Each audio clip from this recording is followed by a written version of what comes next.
সন্তানটা শেষ হয়ে গেল। বলে কে বলেছে তোর গর্ভের সন্তান শেষ হয়ে গেছে? কে বলেছে তোকে? হ্যাঁ, তুই আমার সঙ্গে আমি দেখবো কি করে তোর গর্ভের সন্তান শেষ হয়ে যাবে। বলে বাবা আমার রক্ত প্রবাহ হচ্ছে আর আপনি বলছেন আমার সন্তান এখনো বেঁচে আছে। আরে তোর সন্তান বাঁচবে কি মরবে এটা তুই ঠিক করার কে? ঠিক করবে কে? পরমেশ্বর ভগবান নারায়ণ। তুই যার ভক্ত সেই ঠিক করবে, তুই নিজে ঠিক করার কে? আমার সঙ্গে চল। তোমার সঙ্গে আমি যাবো কোথায়?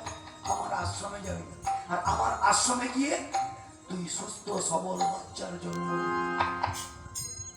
কি বল দেবর্ষি নারদ, দেবর্ষি ডবল পাওয়ার ভোর ভর্তি। একদিকে দেবতা অন্যদিকে ঋষি। দেবতারা একটা পাওয়ার, শুধু দেবতা, তারা ঋষি